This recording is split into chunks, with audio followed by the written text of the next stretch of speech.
This is your message, Aries. Message for Aries. Ibigay mo ang tamang mensahe kay Aries today. I need message for Aries.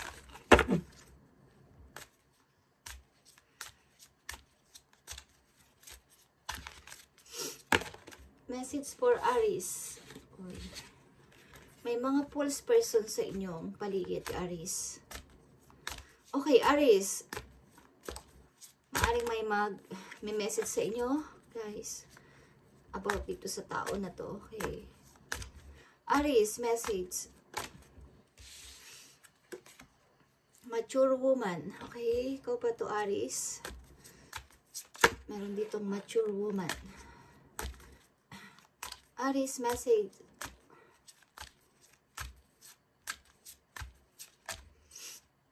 Message for Aries. Child, okay. Kayo ba ay may anak, guys? Hiwalay sa inyong anak o hindi nyo kasama. Ilan sa mga nasa reading dito is may anak na hiwalay sa kanila, Aries. Isa pang message for Aries.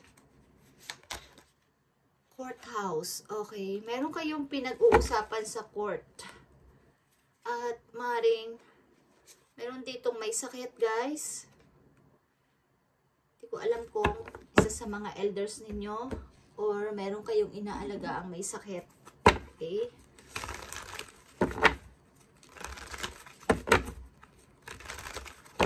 Ilan ba sa inyo isang trabaho yung nag-aalaga ng may sakit, guys, o nag-aalaga ng ibang tao? Ibig ko sabihin is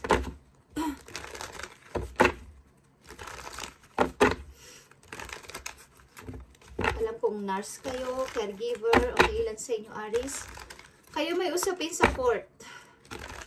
Or hindi man sa court is isa usapin na may kinalaman ng inyong anak. Okay. Tingnan natin to, Aries. Isang elder, okay. Meron kayong inaasikaso o may aasikasuhin na may sakit. Okay, Aries, I need message for Aries. Dito sa mature woman, ikaw ba to?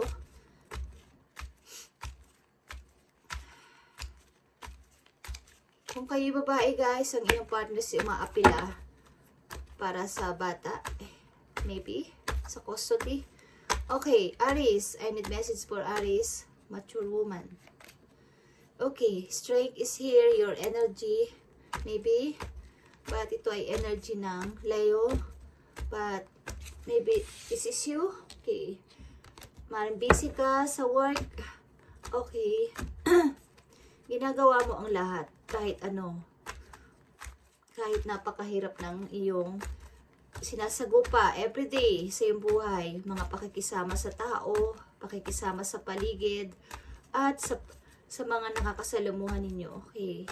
Parang lahat ng problema is kaya mo namang i-handle. Okay.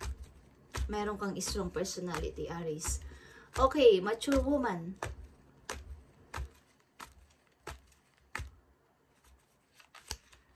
The world is here, guys. Kayo ba ay nasa ibang lugar, guys? Okay. Nagpapatuloy kayo sa buhay, guys. Pagamat kayo ay, busy kayo sa work. Okay, malayo kayo sa inyong family. Nagpapatuloy kayo sa buhay kahit kayo ay maaari nag-i-start kayo ng bago. 21 is 3. Okay. Hindi ko alam kung kayo nasa travel o nasa ibang lugar, guys. Hindi ko alam. Tatrabaho ba kayo sa hospital o sa isang yung parang nagkikir. Okay. Dito ang child.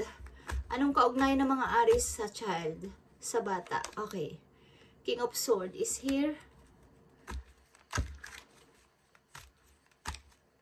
Pinoprotektahan mo ang bata na to. Okay. Anong kaugnayan ng mga Aries sa bata? O sa child? Okay, guys. King of Wands and King of Swords. Di ko alam kung kayo ay may kinakasama na sa ngayon. But ang inyong anak is isa dito sa person na to ang ama o ina. Okay, hindi ko alam kung meron na kayong kinakasama guys, but may dalawa dito na maaaring gusto makuha ang inyong anak. Aries, nandito ang courthouse. Ano to para sa mga Aries? Courthouse. The Tower. Okay, isang natapos na relation na mayroon kayong usapin. Maybe description. Okay guys. Pagtatapos maybe ng isang relation na maaaring may usapin kayo sa barangay, sa korte o kung saan kayo nag-uusap. But mayroon kayong dapat pirmahan at mayroon kayong dapat ayusin na papel. Okay, Aries. Tingnan natin. Isa itong. Okay. Isa sa inyo is umalis dito sa sitwasyon na to. Sapagkat away kayo ng away, guys. 5 of Swords. Okay. Courthouse para sa mga Aries. Okay. May nagsisisi dito. King of Cups. Okay. Maraming involved na tao sa buhay nyo, Aries. At dito sa child, maaring may gustong kumuha sa custody ng inyong anak o may nagbabantay sa inyong anak habang kayo nasa ibang lugar. Okay. Alam ko. Kapatid nyo. At the same time, ang ama ng inyong anak o ina is maaring kahit hindi ito lumalapit is nakatingin o nagbabantay sa inyong anak. Okay. Tingnan natin, Aries. Ano ang maaring yung advice o ano maaring message dito sa inyong situation, nandito sa reading today? Anong gustong sabihin sa inyo ng inyong mga guidance dito? Okay, firm foundation is here, guys. Okay, Aries. Pero protektahan nyo ang dapat yung protektahan. Maaring walang pwedeng makapasok sa territory ko or sa pamamahay ko o sa may kinalaman sa anak ko. Okay? Walang pwedeng maka-istorbo, walang pwedeng makagalaw. Okay? Kayo ay sobrang overprotective sa inyong pamilya, lalo na pag nasasangkot ang inyong anak or ang inyong family is sobrang hindi kayo magpapabaya dito. Gagawin nyo ang lahat para dito. Mag-ingat din kayo sa inyong health, Aries. Okay? Tingnan natin, kayo ba may nararamdaman sa inyong kidney? Okay? Okay, Aries. Tingnan natin ang message para sa inyo about dito sa situation nyo. Okay. Awareness. Okay, guys. This is a magician.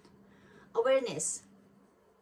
Maaring makinig kayo sa ibang idea, sa ibang advice ng mga tao sa paligid ninyo. Okay? Huwag niyo pabayaan na kayo ay, kumbaga ay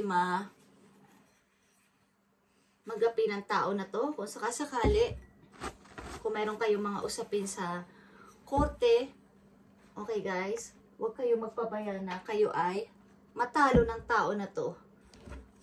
Humingi kayo ng advice kung kinakailangan sa ilang mga tao kilala nyo. Okay? Sapagkat maaring may naghihintay ng pagpapasya dito. Okay. O ng desisyon. Ilan sa mga kamag-anak ninyo. Okay. Passion ignited is here, guys. And this is a number 1. Again. Okay.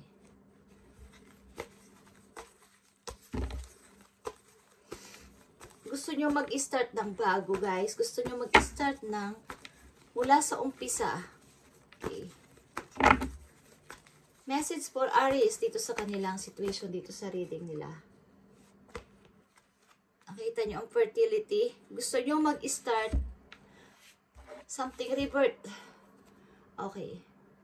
Gusto nyo maging ganito. The Empress. Okay guys, fertility is the Empress. Maaring kayo ay nag-grow sa lahat ng bagay, Aries. After nito, after nyo makipaghiwalay sa person na to, but ang tao na to is maaring nagsisisi or mayroong plano na kahit anak nyo lang is pwede niyang makita or meron siyang i-aapila.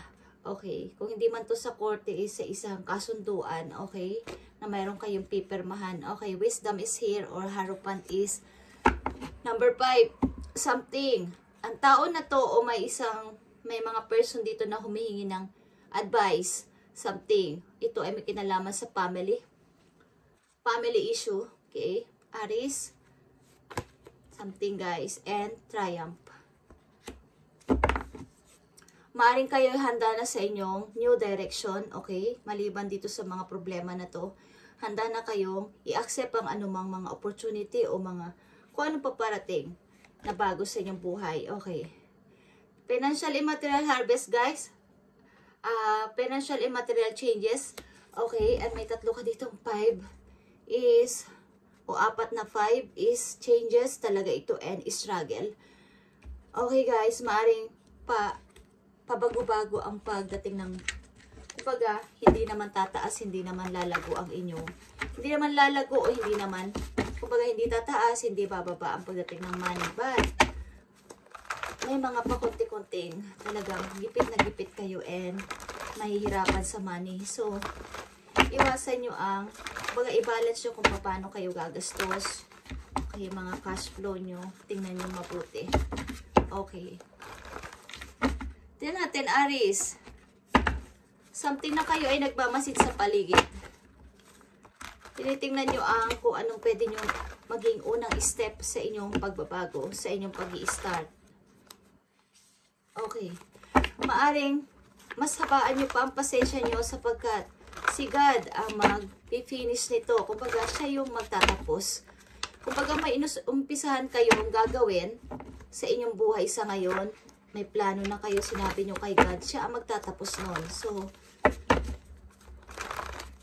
tingnan pa natin ang message sa inyo ng inyong guidance. Dito sa inyong situation, Aries, mukhang magkakaroon kayo o nagkaroon kayo ng problema o magkakaroon ng problema dito sa inyong dati karelasyon na gusto ang maaring naghahabol siya sa custody o attention ng inyong anak, guys, kung may anak kayo. Okay, gusto niya umapila, gusto niyang magdala ng, kumbaga, papel, something, na may gusto siyang papirmahan. Okay, tingnan natin, Aries, message sa'yo ng iyong guidance.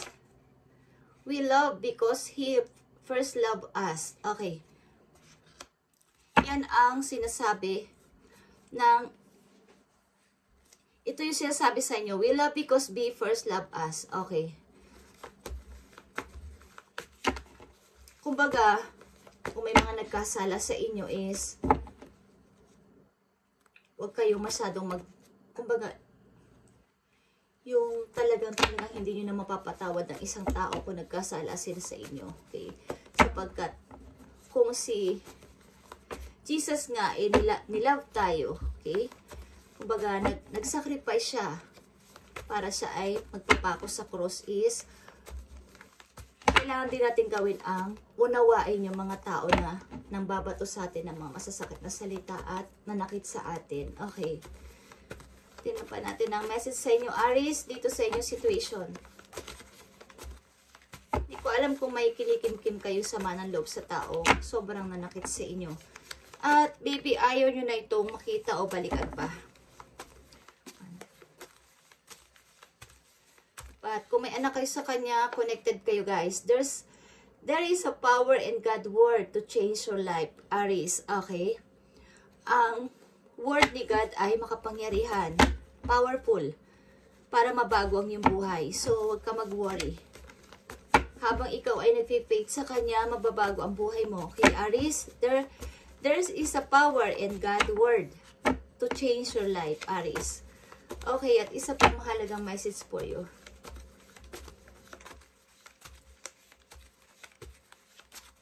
Mag-ingat kayo sa inyong kidney, guys. Okay. I know who I am. Okay. Kung alam niyo yung kantang I know who I am is, pakinggan ninyo, Aries. Okay. Trust God always. And goodbye yesterday is here. Okay. Pakinggan niyo yung kantang worship song na I know who I am at meron kayo doong mapupulot na para sa inyong message na gustong ipadala sa inyo ng inyong guidance, guys. Pakinggan yung mabuti ang kanta na yun kung gusto ng ninyo, guys. Okay? Meron kayo ditong 4 na 5. This is pinapahiwatig sa inyo ang changes sa buhay at mayroon kayo ditong message na there is a power in a God word to change your life. So, huwag kayong mag-alala. Kung kayo ay nag-step na, kung kayo ay nagplano na, at parang nauudot-udlot because si God ang magtatapos niyan. Okay. Something na kailangan nyo lang ng patience. Huwag kayo masyadong magmadali. Okay. Kung kayo may pinili na, nandito ang chariot sapagkat kayo ay nakapag-choose na ng inyong path ng buhay na bago is magiging maayos na yun, guys. But, mayroon dito mga kaunting antala because may nanggugulo o may nanggugulo sa inyo. Because meron kayong anak ng person na to. Maaring ito ay aapila. Maaring nakikita niya na may taong nagkakagusto sa inyo, guys. O may taong umaaligid sa inyo na ayaw niyang mapalapit sa inyong anak. Okay. Isang message na lang dito sa sitwasyon ng mga Aries. I need message. Expectation. Okay, guys. 28 is 10. Marami kayong ina-expect sa buhay. Maaring unexpected income. Okay. Pagtaas ng sahod, guys. Okay. And maaring pag-angat sa money. So, marami kayong ina-expect. Marami kayong pangarap pa. Okay. Maaring may magpapahiwatig sa inyo na wealthy man or official person na hindi nyo inaasahan. Okay. Dalawang person ito. Aries. Maaring mas halos hindi naglalayo yung edad nyo at mas matanda sa inyong isa. Okay. Just saying. Thank you, Aries, at ito ang inyong message today. Okay. Ito ay para sa lahat ng Aries at hindi ito lahat makaka-resonate. Okay, guys. Kung sino lang ang makaka-resonate dito at gusto nyo i-accept ang advice dito at maging aware kayo sa inyong everyday routine is pakinggan nyo, guys, kung gusto nyo lang. Okay? And ingatan ninyo ang inyong kidney. Okay, guys? Maging aware kayo sa inyong kidney. Okay, Aries. At kayo ay sobrang nagpinoprotektahan nyo talagang inyong anak. May something na may gap kayo ng person na to. But meron kayong connection because meron kayong anak, guys. Ang taon na to maybe aapila sa court or sa any kung saan siya pwedeng umapila. Gagawin niya. Okay. Thank you and God bless, guys.